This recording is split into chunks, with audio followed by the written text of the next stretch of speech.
Coucou à tous! Bienvenue dans cette nouvelle série de vidéos. On ne sait pas trop comment on va intituler cette playlist, mais en tout cas ça va parler de présentation d'alter. C'est actuellement Marie au front, j'ai Hope en co-conscience avec moi. Et je suis très heureuse d'être devant vous pour faire ma présentation. Je tenais vraiment à la faire parce que personne ne voulait se lancer, donc voilà. Même si je suis très stressée parce que c'est un peu la première fois que je fais ça, en tout cas sur YouTube. Et du coup, merci à tous ceux qui nous ont répondu sur TikTok et sur Insta. Vous nous avez posé des tas de questions qui sont super intéressantes en plus, donc du coup je vais y répondre, ça va beaucoup m'aider pour structurer ma vidéo. Je préfère prévenir, je suis une altère sexuelle, donc il va y avoir quelques petits triggers. Donc trigger warning, on va parler d'agression et de viol, malheureusement.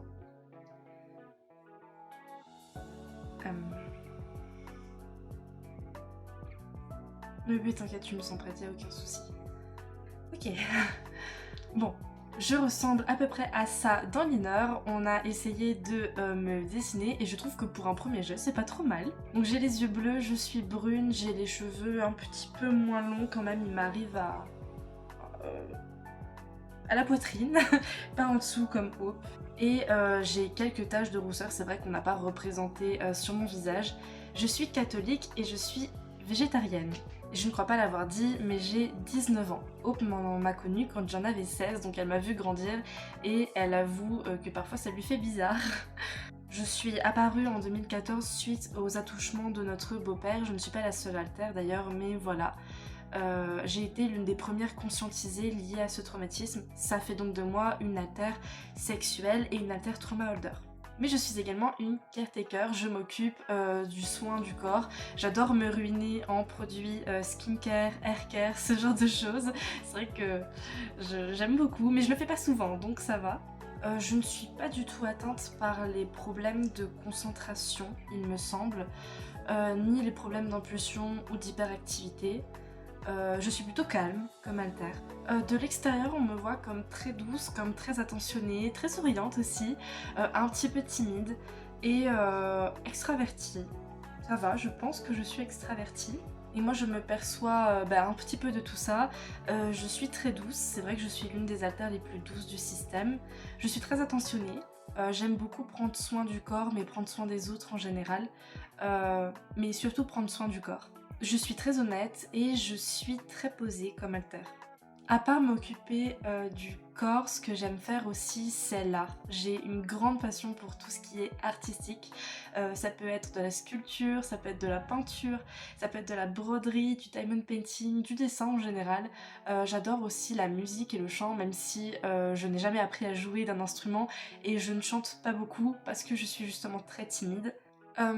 J'adore le printemps et j'adore les fleurs, j'ai vraiment une grande passion pour les fleurs et d'ailleurs au printemps et en été je suis habillée essentiellement avec des vêtements du style floral. Voilà, j'adore ça vraiment, je trouve que c'est trop mignon et que ça fait très léger. En revanche, ce que je déteste, c'est vraiment le mensonge, je n'aime pas du tout ça et je déteste les bruits un petit peu trop forts, trop intenses, ce genre de choses. Concernant mes triggers, je me sens à l'aise de les partager. J'ai des triggers positifs, donc tout ce qui est relié à l'art, j'adore ça. En ce moment, on dessine beaucoup avec Hope et je suis constamment présente. J'adore m'occuper des enfants, donc je suis absolument ravie que Hope ait décidé de s'orienter dans un CAP petite enfance parce que les stages sont... Enfin, c'est un bonheur pour moi, j'adore m'occuper des enfants, c'est d'ailleurs un très très gros trigger. Par conséquent, prendre soin du corps, c'est aussi un très gros trigger et je suis là quand Hope n'a pas la force de le faire parce que parfois ça arrive même assez souvent avec tout ce dont elle doit s'occuper, donc voilà. Et en trigger négatif, alors c'est beaucoup moins intense maintenant, mais c'est vrai que le sujet du viol était un sujet qui me touchait énormément, qui me touche encore beaucoup, mais plus de la même façon. J'arrive de plus en plus à en parler sans bégayer, de manière assez naturelle, voilà, sans avoir de flashback forcément ou de sensations désagréables. Donc le côté trauma holder chez moi disparaît peu à peu. Je suis plutôt contente, ça veut dire qu'on a fait beaucoup d'avancées. Et à partir de maintenant, je vais m'aider de vos questions parce que je ne sais plus quoi dire. Comment est-ce que tu vis tes rôles et est-ce qu'ils sont difficiles ? Comme je l'ai expliqué, le côté trauma holder, c'est vrai que ça a été très difficile pendant un temps parce que le sujet de notre beau-père était assez fréquent, c'était assez douloureux, ça a été très compliqué, on expliquera certainement plus tard tout ce qui s'est passé, mais c'est vrai que ça a été un sujet très sensible. Malgré le fait que notre beau-père se soit ôté la vie avant le procès, on a quand même eu gain de cause grâce à nos avocats, ce qui nous a permis de toucher quand même des dommages et intérêts. Alors moi, les dommages et intérêts, c'est vrai que je m'en fichais un peu, à part pour les séances de thérapie, mais c'est vrai que je ne participe pas trop pour l'instant aux séances de thérapie. Cependant, le fait d'être reconnue comme victime et vraiment d'avoir eu un semblant de justice, ça m'a quand même énormément aidée dans le traitement de mes traumatismes, parce que j'en ai pas qu'un. Ça m'a quand même énormément aidée et maintenant je vis beaucoup mieux avec ça. Le côté caretaker, non, c'est pas du tout difficile, c'est juste que c'est un petit peu une excuse pour vraiment dépenser de l'argent. Et dans ce domaine-là, je suis vraiment très dépensière, donc je me restreins énormément. J'ai été aussi très aidée dans l'inner, il faut pas l'oublier, notamment avec mon copain Ethan et avec des haltères protecteurs ou caretakers comme Hope, Devon ou encore Rosalina qui m'ont été d'une aide très précieuse. Mon plat préféré, alors je suis, comme je l'ai dit, je suis végétarienne et je ne sais pas quel est mon plat préféré. En revanche, je sais quelles sont mes boissons préférées et en hiver, ça va être tout ce qui est à base de matcha. J'adore le matcha, mais le matcha aromatisé parce que sinon c'est pas très bon. Et en été, j'adore tout ce qui est Fiosti. Je trouve que c'est très léger, j'adore tout ce qui est fruité. Je suis absolument fan de fruits, surtout tout ce qui est fruits rouges. Voilà, j'adore les fruits rouges. Si vous voulez me faire plaisir, il faut me donner des trucs à base de fruits rouges. Es-tu venue avec ce prénom? Oui. Oui, j'ai toujours été... oui. Voilà. Rien d'autre à dire. Oui, c'est vrai que je suis venue avec ce prénom, il est venu assez naturellement, voilà. J'ai pas eu trop de problèmes à mon arrivée, je savais pourquoi j'étais là, quel âge j'avais, ce que je portais comme traumatisme, comment je m'appelais, enfin voilà, je savais un peu tout de mon identité, franchement c'était pas très compliqué, et surtout j'avais conscience qu'on était multiples, donc ça m'a beaucoup aidée, grâce à Devon surtout. Est-ce que tu peux débunk les clichés sur les haltères sexuels? Ça je pense que Hope et Aurore l'ont déjà fait dans la dernière vidéo. Après me concernant, c'est vrai qu'avec mon expérience, vu que je suis une haltère sexuelle,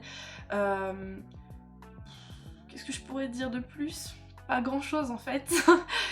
Mais non, je ne suis pas là, par exemple, pour gérer les relations sexuelles dans le monde externe. Ce n'est pas du tout mon rôle et je refuse de... Enfin, c'est un très très gros traumatisme quand même, tout ce qui est relations sexuelles, donc je ne suis pas du tout là pour ça. Heureusement, Ethan m'aide énormément à ce niveau-là, donc ça va. Mais voilà, sinon, non, les haltères sexuelles ne sont pas des haltères pour gérer les relations sexuelles. Voilà, mais je pense que c'est quelque chose qui a déjà été répété plusieurs fois et qui sera répété malheureusement plusieurs fois encore après. Quelles sont tes perspectives d'évolution personnelle au sein du système? Alors ça, c'est une question qu'on avait donnée à Hope parce que je n'étais pas là en live TikTok et ça m'a beaucoup fait rire quand j'ai lu la question parce qu'on dirait un entretien d'embauche et du coup je ne sais pas quoi répondre. En réalité, la seule évolution que je pourrais avoir, je pense, c'est réellement guérir mes traumatismes, guérir le côté trauma holder pour ne plus vraiment le porter. Sachant que je ne suis pas la seule altère à porter les traumatismes liés à notre beau-père, on est plusieurs. Mais je pense ôter le côté trauma holder serait une bonne idée pour garder le côté caretaker. C'est vrai que le côté caretaker, on en a réellement besoin parce que au quotidien c'est vraiment très difficile de prendre soin de nous. Soit on n'a pas l'énergie, soit on n'a pas le temps, soit on n'a pas forcément l'argent parce que mine de rien prendre soin de soi ça coûte aussi de l'argent, soit on n'y pense tout simplement pas. Genre, Hope n'y pense vraiment jamais parce qu'elle a beaucoup de choses à penser. Donc c'est très très dur de trouver un temps pour soi et je pense vraiment que le rôle de caretaker et moi comment j'ai tourné ce rôle, je pense que c'est vraiment primordial et c'est vraiment crucial de continuer à le développer. Il faudrait que je sois plus présente au quotidien, mais c'est vrai que c'est très difficile pour moi d'être présente parce qu'il y a beaucoup de choses à penser au quotidien. Ma religion, je suis catholique, voilà, comme je l'ai dit au départ. Je suis l'une des rares altères à être catholique parce que c'est vrai qu'on a un petit passif avec la religion catholique et qui n'est pas forcément très positif. Mais moi j'aime beaucoup cette religion. Voilà, je suis pas vraiment pratiquante, mais je suis très croyante et j'aime bien garder ma religion pour moi. J'aime pas trop en parler à l'extérieur, pas parce que je me sens bridée, mais c'est juste, je trouve que c'est quelque chose qui ne me concerne que moi. Alors on en parle avec les autres alters qui sont catholiques aussi, mais sinon, je ne ressens pas le besoin d'en parler. Voilà, c'est comme ça. Mon animal préféré, je pense que c'est le chat. Oui, je pense que c'est le chat, j'adore les chats et on en a deux donc ça va. D'ailleurs on en a une juste là. Ça va plus. Ma couleur préférée c'est le bleu, sans aucune hésitation, le bleu azur. Voilà, tout ce qui est bleu clair, bleu azur, ce genre de bleu j'aime beaucoup. Je porte essentiellement, je porte quasiment que du bleu dans l'inner d'ailleurs. Bon, peut-être pas que du bleu, mais c'est vrai que j'ai toujours une touche de bleu dans mes tenues, que ce soit dans les vêtements ou dans les accessoires.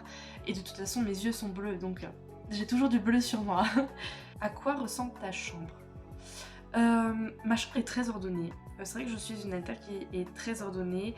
Alors, en fait, j'ai une partie très ordonnée et une partie un petit peu plus fouillie parce que j'ai tout mon matériel d'art. J'ai vraiment une grande chambre qui me permet de faire, de peindre beaucoup, de stocker beaucoup, de bien ranger comme il faut. Donc j'ai des toiles avec des chevalets, tout ça, et j'aime énormément. Sinon, ma chambre, les murs sont... Bah, je les ai peints en fait. Au début c'était blanc et je les ai peints. Donc j'ai fait... j'ai changé au fur et à mesure du temps. Là, je pense la repeindre, mais je ne sais pas encore de comment.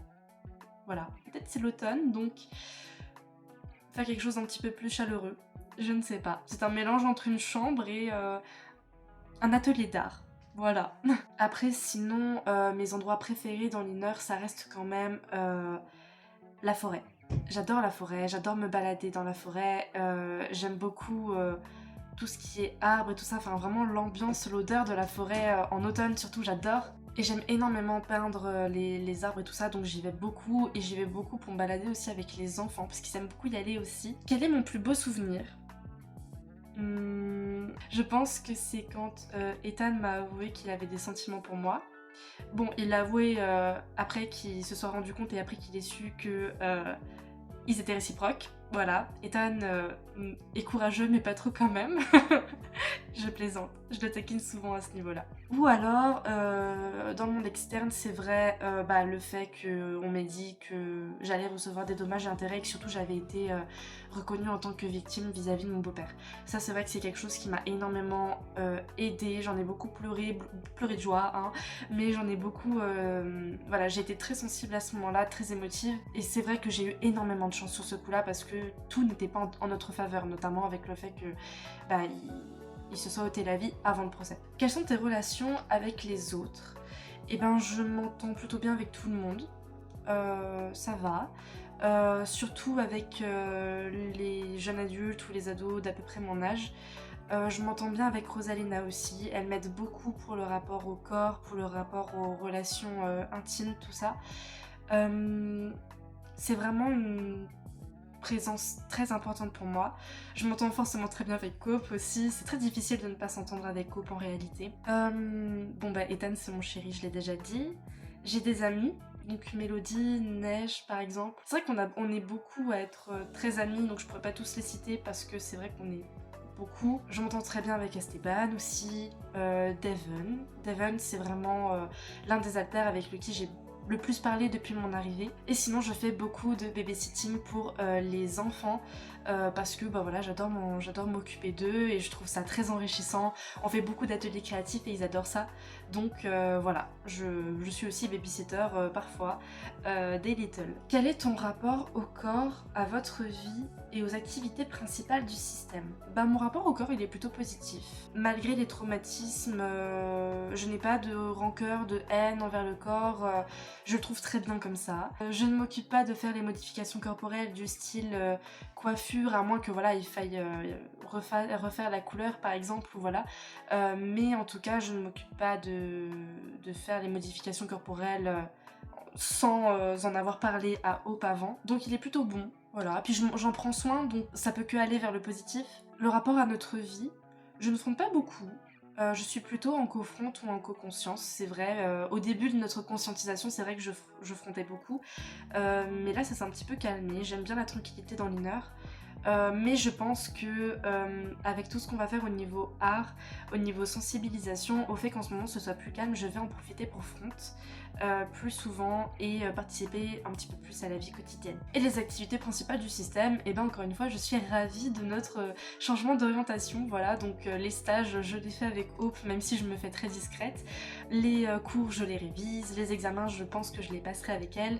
Je pense que je serai très présente aussi dans la vie professionnelle plus tard quand on aura notre diplôme et quand on sera dans la vie active. Je l'avais pas dit aussi, mais en passion, j'aime énormément écrire. D'ailleurs, c'est marrant parce que on a écrit le livre qui a servi à créer Ravenross notamment. On a vraiment écrit un livre dont le personnage principal est Raven. En fait, on l'a écrit avec d'autres alters, notamment avec Hope quand elle était encore fusionnée à Inès à l'époque. Ça nous a mis 9 mois d'écriture très intensive à faire.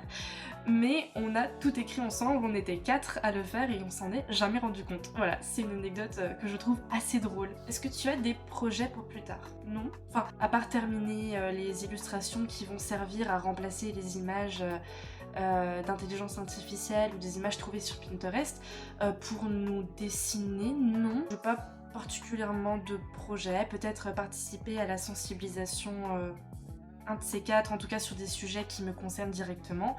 Mais sinon, j'ai pas particulièrement de projet. Et pour finir, est-ce que j'ai une devise?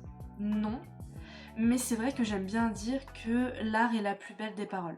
Je trouve que c'est vraiment la meilleure façon pour quelqu'un de s'exprimer parce que l'art, ça touche à absolument tout. Ça peut toucher au son, aux odeurs, ça peut toucher à la vue. Aux formes, au toucher, donc aux sensations tactiles. Donc je pense que vraiment l'art, avec un 1 majuscule, c'est vraiment la plus belle forme d'expression et de parole qui puisse exister. Je vous fais de gros bisous, merci de m'avoir écouté et merci de m'avoir aidé. J'espère avoir répondu à la plupart de vos questions et si vous en avez d'autres, n'hésitez pas à les écrire en commentaire. Et n'oubliez pas d'être gentil et patient et doux avec vous-même parce que vous n'avez pas fini d'apprendre, de guérir et de vous améliorer. Des gros bisous!